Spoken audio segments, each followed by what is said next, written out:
السلام علیکم۔ یہ سعید احمد کا بیان سنا ہے، عقل حیران ہے۔ اور کل پرسوں ایک کسی شیعہ ذاکر کا بیان سنا تھا جس میں وہ کہہ رہا تھا کہ نبی علیہ السلام کی تخلیق سب سے پہلے ہوئی ہے، یعنی آدم علیہ السلام سے بھی پہلے۔ اور پھر وہ قرآنی آیات کو جس طرح تروڑ مروڑ کے پیش کر کے زبردستی ثابت کرنے کی کوشش کر رہا تھا، یقین کیجئے اس کی فریب کاری بھی کم لگتی ہے سعید احمد کی فریب کاری کے آگے۔ اور واقعی جب دماغ کے اندر شرک آ جائے، انسان قرآن سے ہٹ جائے اور پھر قرآن کو اپنے پیچھے چلانے کی کوشش کرے زبردستی، تو اس کا یہی انداز ہوتا ہے۔ اب دیکھیے، سعید احمد واپس آیا ہے محمد حنیف کے اندر، اور اب ان کی چاپلوسی میں گویا ان سے بھی زیادہ وہ آگے بڑھنا چاہتا ہے سجدے کے معاملے میں، تاکہ پوری طرح خوشامد کرے اور ان کی چاپلوسی کرے۔ اور میں نے یہ بھی ایک دفعہ کہا تھا کہ یہ زیادہ دیر اکٹھے نہیں رہ سکیں گے دوبارہ، کیونکہ ان کے موقف کے اندر ابھی بھی یکسانیت نہیں ہے۔ محمد حنیف صاحب کہہ رہے ہیں کہ یہ ڈاکٹر صاحب کی کیسٹ ہی نہیں ہے، یہ کسی نے بنا دی ہے، ٹھیک ہے جی، وہ تو یہ موقف رکھتے ہیں، یہ بات پیش کرتے ہیں۔ اور سعید احمد کہہ رہا ہے کہ ڈاکٹر صاحب کی بالکل ڈاکٹر صاحب کی کیسٹ ہے، اور ڈاکٹر صاحب نے جو تفسیر کی ہے وہ بالکل درست ہے، اور کہتا ہے ہم ڈاکٹر عثمانی کے ہم عقیدہ ہے۔ اور آخری جو اس نے باتیں کی اس کلپ کے اندر، اس میں اس کی زبان پھر لڑکڑا گئی، اور باڈی لینگویج اور جس طرح بندہ بوکھلاہٹ کا شکار ہوتا ہے وہ شکار ہو گیا۔ اور چونکہ ڈاکٹر عثمانی رحمۃ اللہ علیہ کو اپنا ہم عقیدہ ثابت کر رہا تھا، اور آگے جا کے چونکہ عقیدہ ڈیفرنٹ، دو راستے علیحدہ جب ہو گئے تو وہاں یہ لڑکھڑا گیا، کیونکہ یہ کہتے ہیں یوسف علیہ السلام کو سجدہ ہوا ہے، اور یہ سجدہ اس طرح جس طرح آدم علیہ السلام والا معاملہ تھا۔ اور ڈاکٹر عثمانی رحمۃ اللہ علیہ کہتے ہیں کہ یہ یوسف علیہ السلام کو سجدہ نہیں ہوا ہے، یہ اللہ کو سجدہ ہوا تھا۔ اور پھر ڈاکٹر عثمانی فتویٰ لگا رہے ہیں کہ جن کا عقیدہ خراب ہوتا ہے، ایمان صحیح نہیں ہوتا ہے نا، وہ اس طرح تفسیر کرتے ہیں کہ یوسف علیہ السلام کو سجدہ ہوا، تو وہاں چونکہ ان کی موت ہے تو وہاں یہ لڑکھڑا جاتے ہیں۔ دوسری بات یہ ہے کہ دیکھیں، اس نے براہ راست چھلانگ لگائی 100 نمبر آیت کی،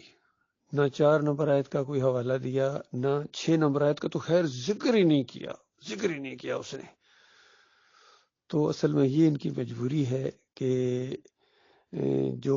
6 نمبر آیت ہے اس کا حوالہ دے دے تو ان کی ساری کہانی خراب ہو جاتی ہے، ختم ہو جاتی ہے۔ اب ہمارے سامنے معاملہ یہ ہے کہ 6 نمبر آیت کے اندر یعقوب علیہ السلام نے اس خواب کی تعبیر بتائی ہے، اور اسی کو تعبیر لیا ہے امام بخاری رحمۃ اللہ علیہ نے، خوابوں کی تعبیر کا باب باندھ کے انہوں نے 6 نمبر آیت کو لائے ہیں، اور جس کا حوالہ یہ دے رہے ہیں 100 نمبر آیت کی شروع کا، اس کا امام بخاری نے ذکر ہی نہیں کیا، اس سجدے کا ذکر ہی نہیں کیا ہے، کیونکہ وہ سمجھدار آدمی تھے، ان کو پتا تھا ایسے فریبکار بعد میں آئیں گے جو اس کو لے لیں گے، لہذا اس اللہ کے بندے نے اس کا ذکر ہی نہیں کیا، اس سجدے کا ذکر ہی نہیں کیا، اور بات وہاں سے شروع کی 100 نمبر آیت کے آگے سے، اور پھر 101 نمبر آیت لائے اور اس کو خوابوں کی تعبیر میں لائے کہ یہ ہے خواب کی تعبیر، اور حرف بحرف یوسف علیہ السلام کے وہ الفاظ اور یعقوب علیہ السلام کے الفاظ آپس میں ملتے ہیں، تو یہ ہے تعبیر۔ اب ان سے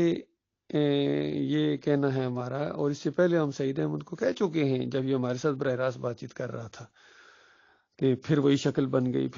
بن گئی، تو ہم نے اس کو کہا تھا کہ تم جو مرضی شکل بناؤ، صرف اتنی بات بتا دو کہ یوسف علیہ السلام کے بھائیوں اور والدین نے یوسف علیہ السلام کو سجدہ کیا تھا یا اللہ کو کیا تھا، بس اتنا ہمارا اختلاف ہے۔ اگر تم کہہ دو کہ یہ سجدہ اللہ کو ہوا تھا، اور جس طرح مرضی تم اس کی تفسیر کرو، گما پھرا کے کرو، جو مرضی کرو، اس سے ہمارا کوئی اتنا لینا دینا نہیں، ہم نے تو نتیجہ نکالنا ہے کہ نتیجہ کیا ہوا، سجدہ یوسف علیہ السلام کو ہوا یا اللہ کو ہوا۔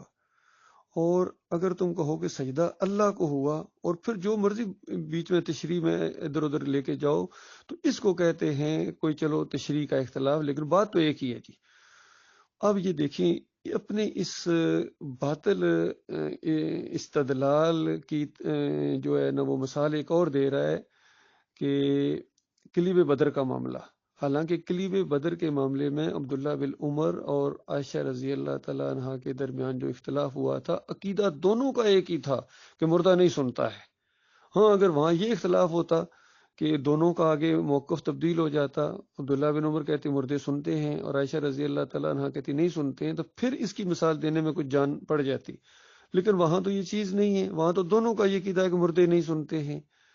اور اختلاف ہوا ہے تو اس ایک موقع کے اوپر ہوا ہے کہ اللہ نے ان کو زندہ کر کے سنوایا، یہ معجزہ ہے. اور یا زندہ نہیں کیا بلکہ سننا بمانی عالم ہے، یہ اختلاف ہے وہاں. اور پھر اس کو یہاں لے کے آ رہے ہیں کہ ہم اس کو خاص واقعہ مانتے ہیں، یعنی معجزہ مانتے ہیں. تو کیا یوسف علیہ السلام کے بھائیوں نے جو سجدہ کیا وہ ایک معجزہ تھا؟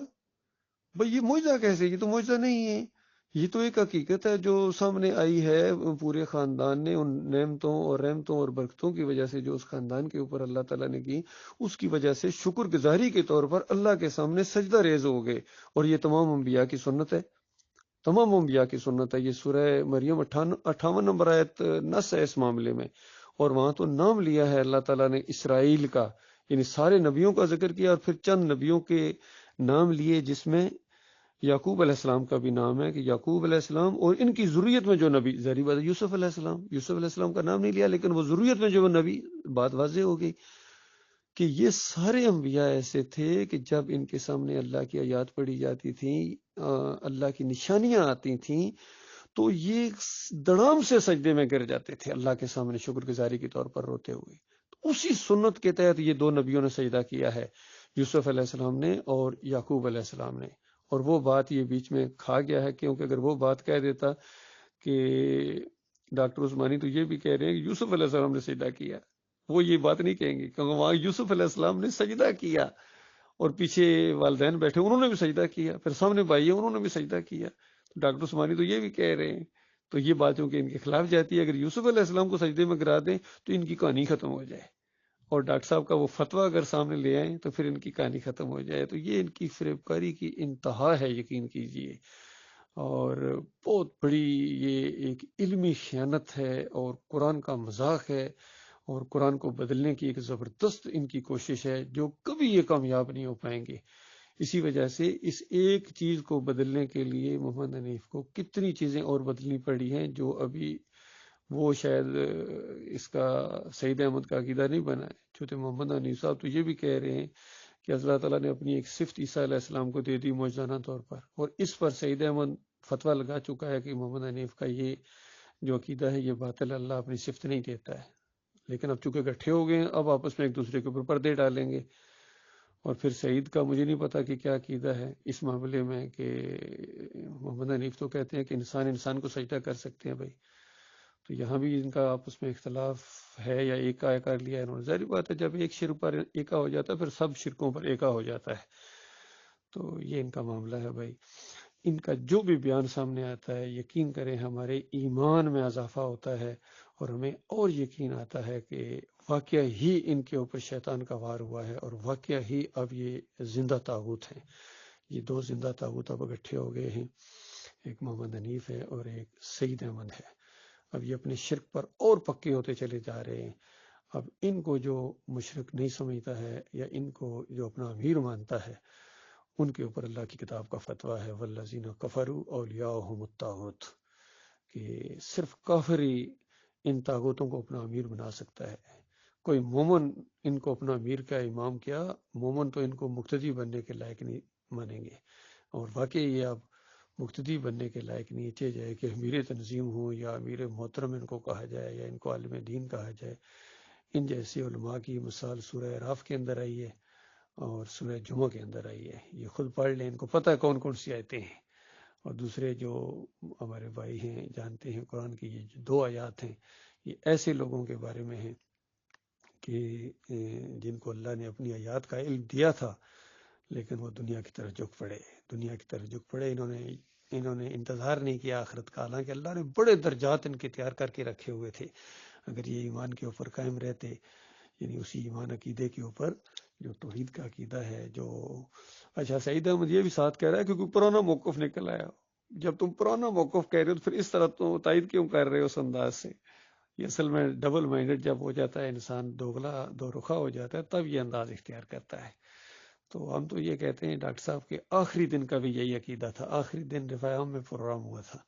اور اس میں بھی کچھ سوال و جواب ہوئے، اور جب واپس جا رہے تھے تو گاڑی میں،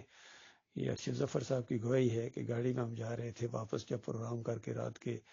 11-12 بجے کے بعد ہے شاید، کیونکہ اس کے بعد اسی رات ڈاکٹر صاحب وفات ہو گئے، تو ارشد ظفر صاحب کا کہنا ہے کہ اس گاڑی کے اندر بھی ڈاکٹر صاحب یہ بات بیان کر رہے تھے کہ لاہو کی ضمیر اللہ کے لیے، اور یہ سجدہ اللہ کو ہوا ہے، یوسف علیہ السلام کو نہیں ہوا ہے۔ تو بالکل ان کا آخری یہ معاملہ ہے۔ اور زرار بٹ کی بھی گواہی آئی تھی کہ اکثر ڈاکٹر صاحب کے ساتھ جب میں ہوتا تھا تو جب کوئی سوال جواب ہوتے تھے ڈاکٹر صاحب اسی طرح جواب دیتے تھے کہ لاہو کی ضمیر اللہ کے لیے ہے، اور یہ سجدہ شکر ہے جو اللہ کو ہوا ہے، مسجود اللہ ہے، یوسف علیہ السلام نہیں ہے۔ تو اس طرح جب اس نے گواہی دی تو محمد حنیف نے اس کو مکھی کی طرح علیحدہ کر دیا، کیونکہ محمد حنیف تو اس عقیدے کو سن ہی نہیں سکتا کہ یہ سجدہ اللہ کو ہوا ہے، اس طرح وہ اللہ کا دشمن بن گیا ہے۔ اللہ تعالیٰ ان کے فریب سے ہمارے بھائیوں کو بچائے، اور اللہ تعالیٰ نے بہت ہی کرم نوازی کی ہمارے اوپر، ہم ناچیزوں کو، کمزوروں کو ان طاقتوں کے سامنے کھڑا کر دیا ہے، اور یہ سمجھتے ہم ہلکے پڑ جائیں گے، ہم ان کو بالکل ہمارے نزدیک ان کی جو وقت ہے وہ ایک جو مکھی کے سر کے اوپر یا چونٹی کے سر کے اوپر جو بال ہوتے ہیں اس کی بھی اہمیت نہیں ہمارے نزدیک، اور وہ جو کیڑا جو نجاست کو آگے دھکیلتا ہوا چلتا ہے اس سے بھی کم تر ان کی یہ حیثیت ہوگی، ان کے شرک کی وجہ سے، ان کے کفر کی وجہ سے، اور اللہ کی کتاب کا مقابلہ کرنے کی وجہ سے۔ اللہ تعالیٰ ان کی شر سے ہمارے بھائیوں کو محفوظ رکھے۔